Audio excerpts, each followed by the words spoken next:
When Mara Ellery signed the contract, she told herself it was just paper. A neat stack of pages with crisp margins and careful wording. A temporary role.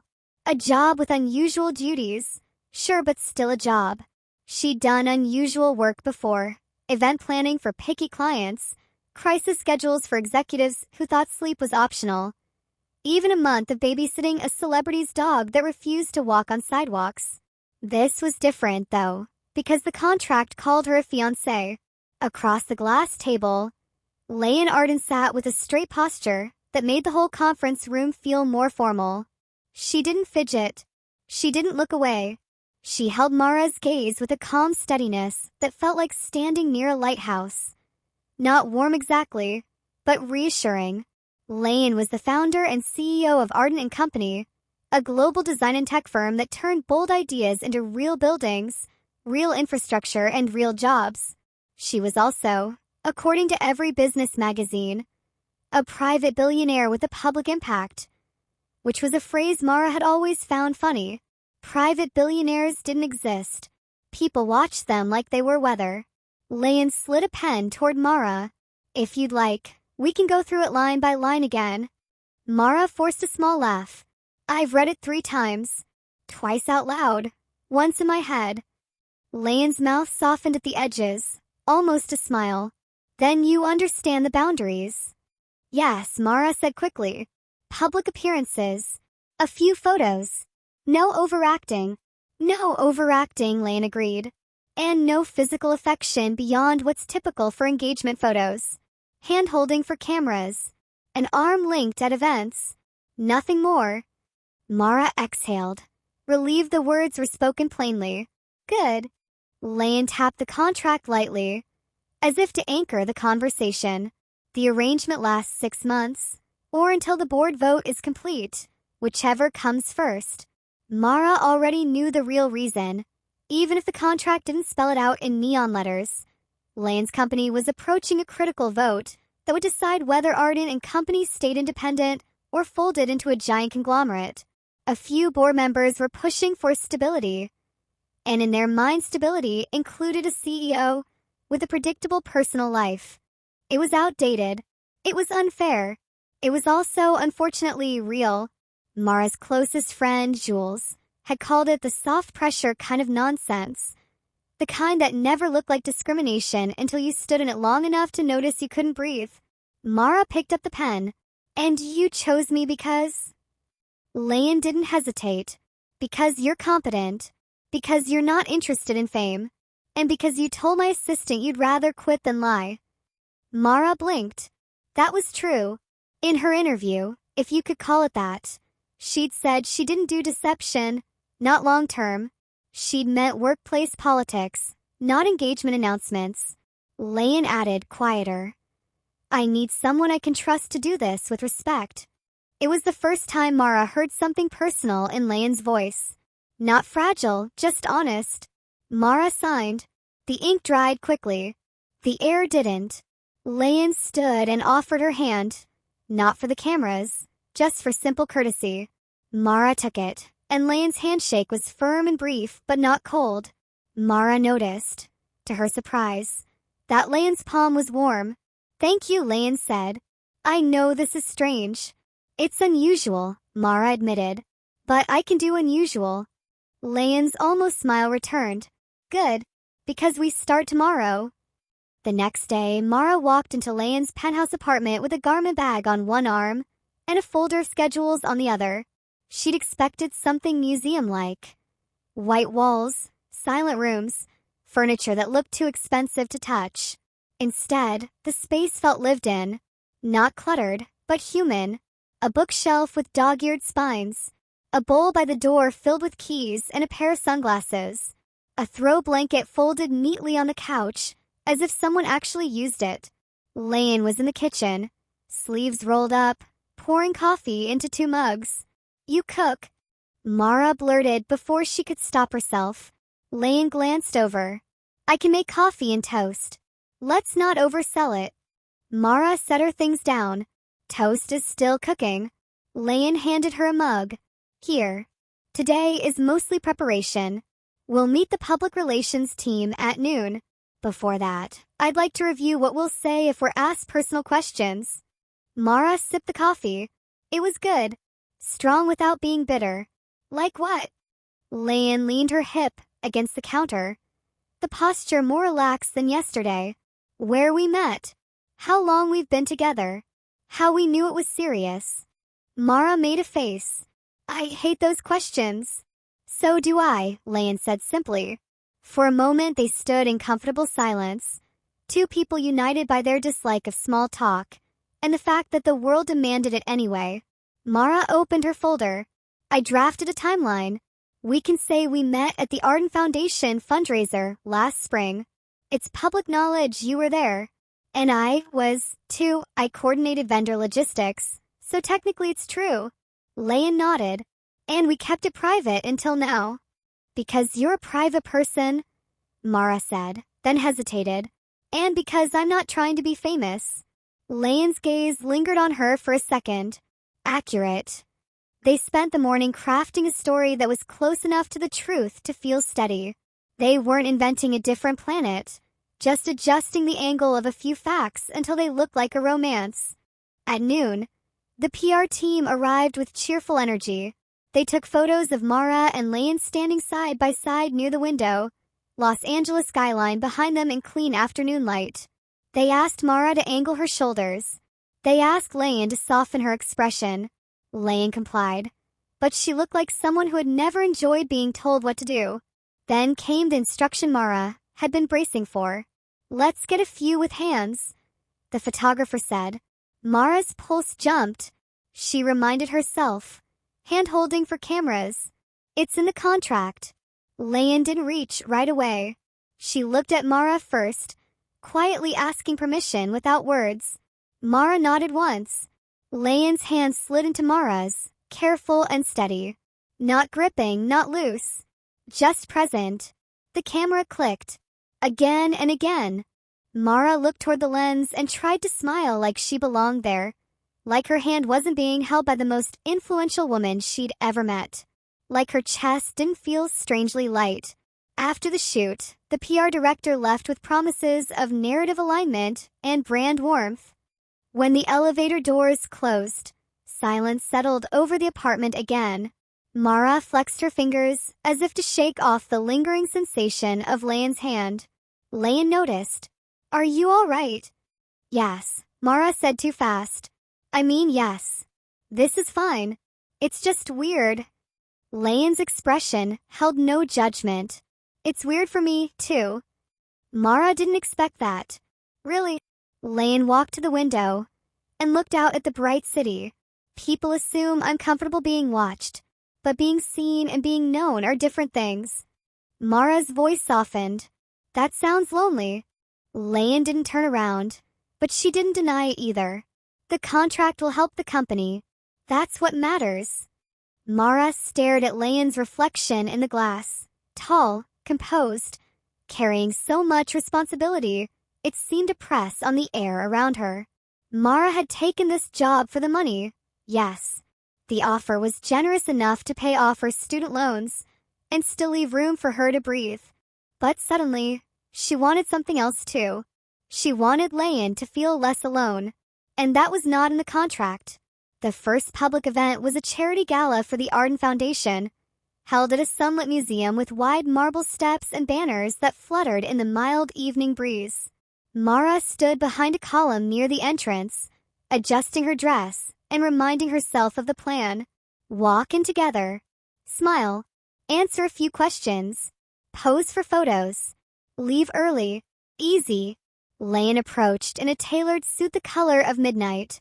She looked calm, but her eyes flicked briefly to the crowd, like she was mapping escape routes. You look great, Mara said, choosing the safest compliment. Thank you, Layan replied. You do as well. Then more quietly, Layan asked, ready? Mara inhaled. As I'll ever be. Layan offered her arm.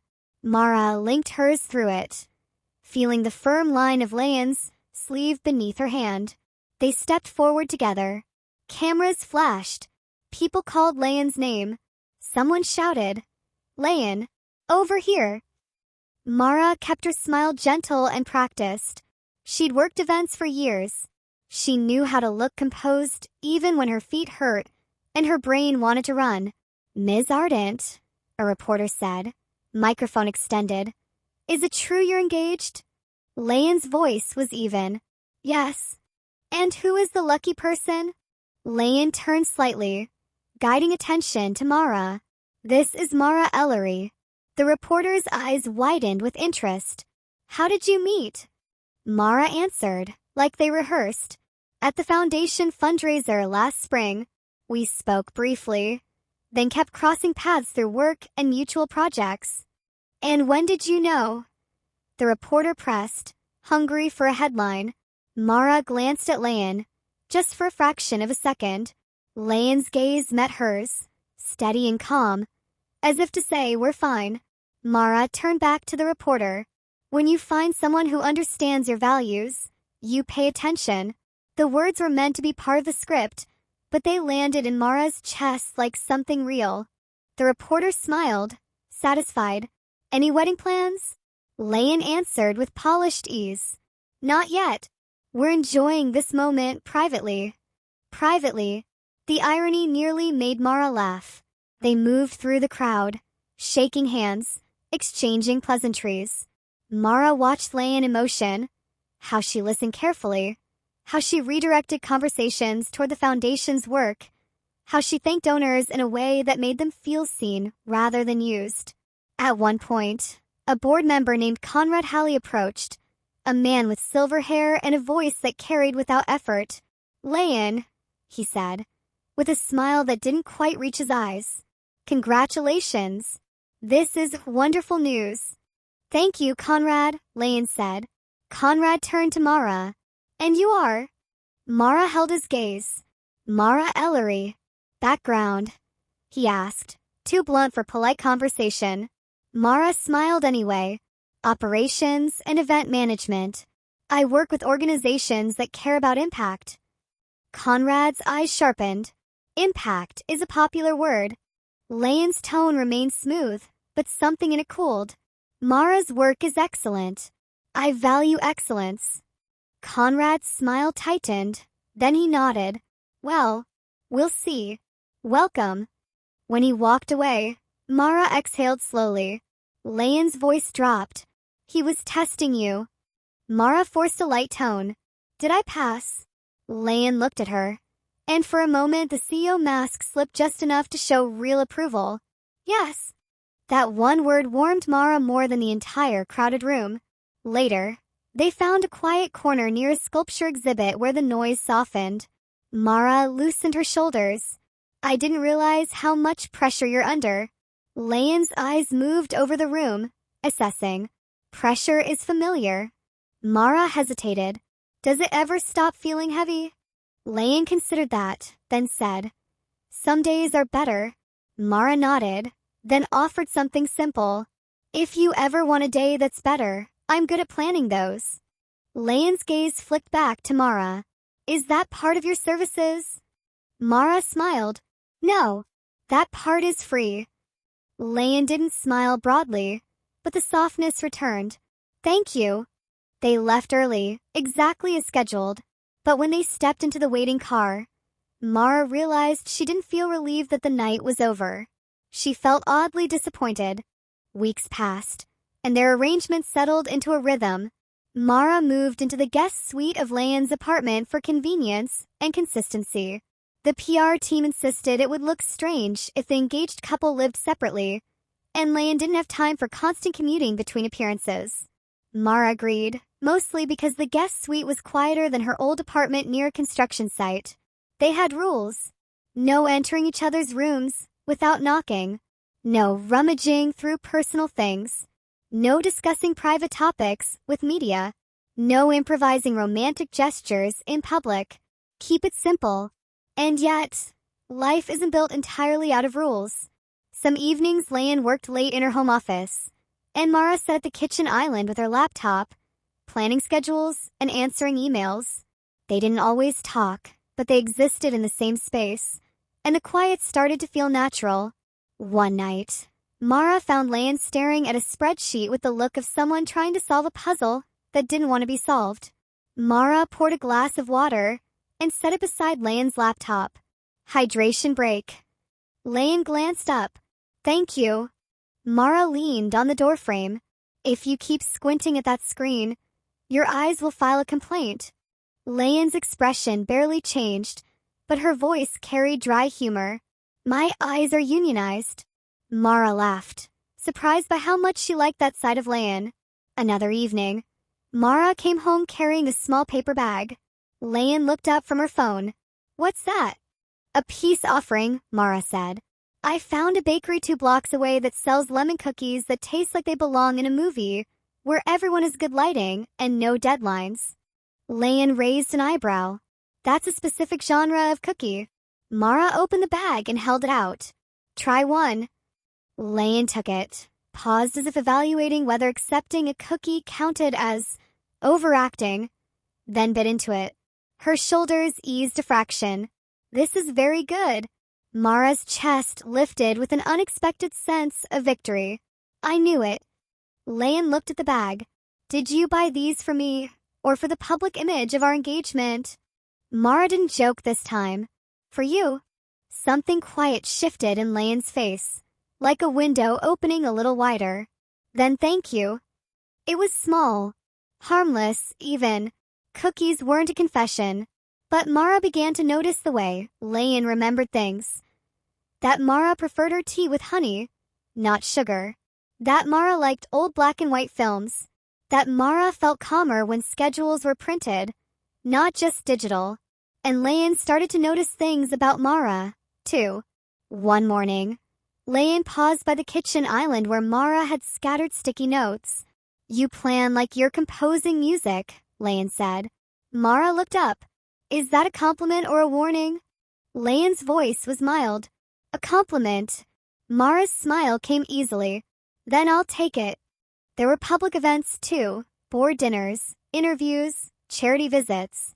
At one point they visited an architecture scholarship program at a community college, and Mara watched Layan speak to students with genuine attention, asking about their projects and their families and what they needed.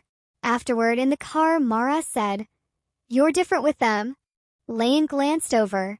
Different how? Lighter, Mara said. Like you can breathe. Layan was quiet for a moment. They remind me why I started all this. Mara nodded. You're good at it. Layan's hands rested neatly in her lap. So are you. Mara turned toward her. At what? At making things work, Layan said. At noticing what people need before they ask. Mara's throat tightened a little. Praise from Layan always felt weightier than praise from anyone else. I learned it the hard way. Layan's voice softened. You don't have to keep learning everything the hard way. Mara wanted to ask what Layan meant, but the driver was present, and the city was bright outside, and the moment felt too private to stretch in that space. So Mara simply said, Okay. But she held the word like a promise. The closer the board vote came, the more the world pressed in. Articles appeared online praising Layan's new chapter. Commentators debated her softened image. Mara read one headline that called her the mystery fiancée. And she rolled her eyes so hard Jules would have been proud. Jules, for her part, had been texting nonstop. So when Mara finally met Jules for brunch at a sunny cafe patio, Jules grabbed her hands dramatically across the table. Tell me everything, Jules demanded. Mara laughed. It's not that exciting. Jules narrowed her eyes. You live in a penthouse with a famous billionaire CEO, and you're pretending to be engaged. If that's not exciting, your standards are broken. Mara stirred her iced tea. It's mostly meetings and schedules. Jules leaned forward. Okay, but is she nice? Mara hesitated. Yes. Jules waited. Mara tried again, more honest. She's considerate. And she works too much. And she's caring more than anyone should. Jules's expression shifted. You care about her? Mara frowned. Of course I care. She's my employer. Jules made a face. That's not what I mean. Mara's heart did something uncomfortable. Jules. Jules held up both hands. I'm not saying anything. I'm just observing. Also, I will remind you that you entered a fake relationship with a woman who has the emotional range of a locked vault. And now you're describing her like she's your favorite book. Mara groaned. Stop. Jules grinned. I can't. It's my job as your friend. Mara looked out at the street. Cars passed. People walked dogs. Someone carried a bouquet of sunflowers. Normal life. This arrangement ends after the vote, Mara said quietly. Jules's voice softened. And how do you feel about that? Mara opened her mouth, then closed it, because the truth was inconvenient. Mara had started to look forward to Layan's quiet, dry humor, to the way she asked Mara's opinion like it mattered, to the calm routine of shared breakfasts before the day exploded into obligations, to the feeling that, in a world that wanted something from Layan at all times, Mara could sometimes be the one person not trying to take. I don't know, Mara admitted. Jules squeezed her hands once, then let go. Then figure it out before the contract decides for you. That evening, Mara returned to the apartment carrying groceries. She found Layan in the living room, staring at a printed document on the coffee table. Not the usual reports, not financials. It was the contract. Mara set the grocery bags down carefully. Is something wrong? Layan looked up slowly. No. But her voice didn't match the word. Mara approached, keeping her tone calm. What happened? Layan tapped the page with her finger. The board vote is in 10 days. Mara nodded. Yes. We're on schedule. Layan's gaze stayed on the contract, as if it were an object she could negotiate with. The arrangement ends after that. Mara felt her stomach drop, even though she'd known this all along. Yes. Layan's voice was quieter now. I thought I would feel relieved. Mara's chest tightened. She forced herself to keep steady. And you don't. Layan lifted her eyes to Mara, and for the first time since this began, she looked uncertain. I don't like the idea of you leaving, Layan said. Mara froze, grocery list slipping out of her mind. Layan stood, as if movement might help her find the right words. I'm not asking you to break the contract. I'm not asking anything. I noticed I'm calmer when you're here. Mara's voice came out soft. I'm calmer when I'm here, too. The air between them felt full, but not heavy, like two people standing on the edge of something that had been growing quietly for weeks. Layan's shoulders rose with a controlled breath. I don't want to misunderstand what this is. Mara swallowed. Me either. Layan glanced toward the kitchen, as if searching for a practical solution to an emotional problem. We agreed to keep boundaries. We did, Mara said. Then she added carefully. But feelings aren't always obedient. Layan's gaze snapped back, sharp with attention. Is that what this is for you? Mara's hands curled lightly at her sides. She could lie. She could pretend this was only work, that she'd been professional and nothing more. It would be clean. It would be safe. But Mara had told Layan she'd rather quit than lie. So she chose truth. I care about you, Mara said. Not just as my boss. As a person. And I think I'm starting to want a life where you're not just part of my schedule. Layan went very still. Mara rushed on, scared she'd said too much. I know that sounds messy. And you're under pressure. And this started as a strategy. I'm not trying to add complications. Layan held up a hand, not to stop her, but to slow the moment down. Mara stopped. Layan's voice was steady again, but gentler. Thank you for saying it clearly. Mara's eyes stung a little, though she refused to let tears show. I'm sorry if it makes things awkward. It doesn't, Layan said. It makes things honest. Mara let out a breath she didn't realize she'd been holding. Okay. Layan looked down at the contract on the table. I asked you to do something unfair. Mara shook her head. You didn't force me. Layan's expression held a kind of regret that wasn't dramatic, just real. I offered money for your time and your reputation. That's not nothing. Mara stepped closer, stopping at a respectful distance. You also treated me with respect. You kept the boundaries.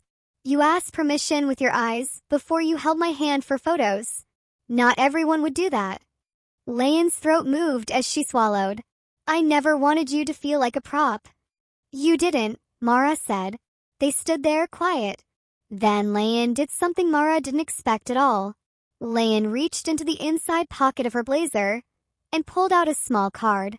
She set it on the table beside the contract. Mara looked down. It was a handwritten note, folded neatly. Mara opened it carefully. Inside, in clean, precise handwriting, it read, Mara, if you choose to leave after the vote, I will respect it. If you choose to stay in my life, I will try to deserve it and O performances required. Mara's throat tightened. Layan's eyes held hers. I didn't know how to say it out loud without making it sound like a negotiation. Mara blinked hard. It doesn't sound like that. Layan let out a quiet breath. Good. Mara held the note with both hands, as if it were fragile. I don't want performances either. Layan nodded once. Then we should decide what we want after the vote, when the pressure is lower. Mara smiled a little, despite the ache in her chest. That's very you. Scheduling emotions. Layan's mouth curved faintly. It's the only way I know. Mara's smile grew warmer. Then I'll meet you there. On the schedule. Layan's gaze softened with something like relief. Thank you. Mara folded the note and kept it in her hand, like a promise she could carry. The day of the board vote arrived with bright skies and sharp, clean sunlight that made the city look polished. Mara didn't go to the meeting. She wasn't supposed to.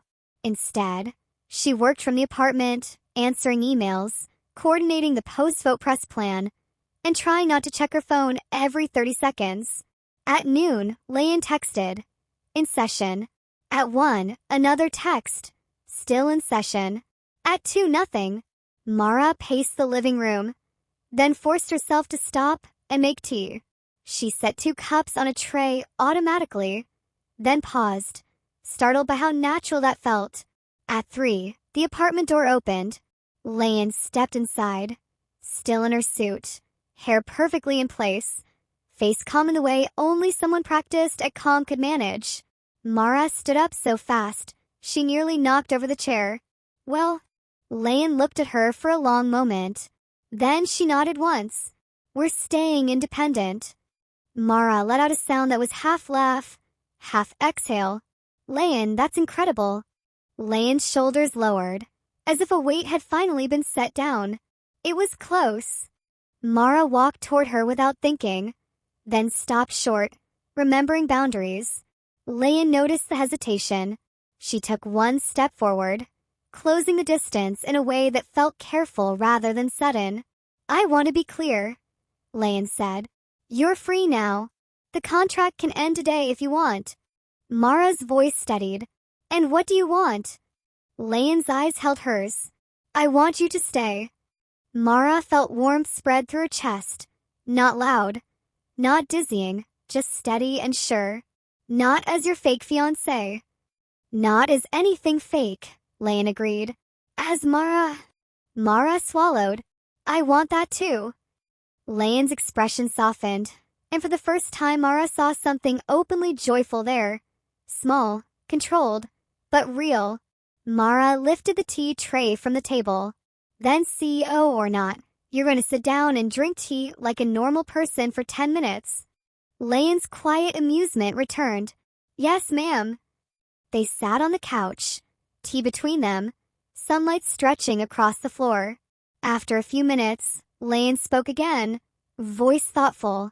If we do this, I want to do it slowly, gently, no headlines. Mara nodded. I'd like that. Layan looked at her hands wrapped around the mug. I'm not very good at relationships. Mara smiled softly. I'm not perfect either. Layan looked up. Then we can be imperfect in a calm way. Mara laughed, the sound bright in the quiet room.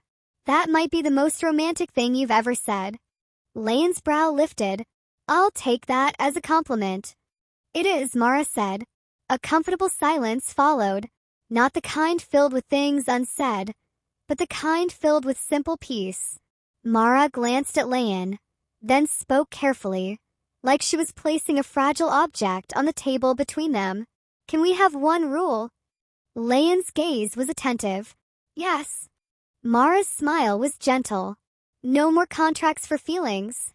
Layan's expression softened in a way that made Mara's chest feel full. Agreed. Layan reached toward the coffee table and slid the old contract into a folder, closing it with calm finality. Then she looked back at Mara. What do we do now? Mara thought of 100 things. Press releases, appearances, schedules. But for the first time since this began, the future didn't feel like a performance. It felt like space. We start small, Mara said. Dinner, a walk, a movie night. Something that belongs to us, not the company. Layan nodded. I'd like that. Mara leaned back into the couch, tea warm in her hands, sunlight steady through the windows, the city moving on outside. They didn't need a dramatic moment to prove anything. They didn't need a grand announcement, or a perfect line, or a scene made for cameras. They had honesty. They had time.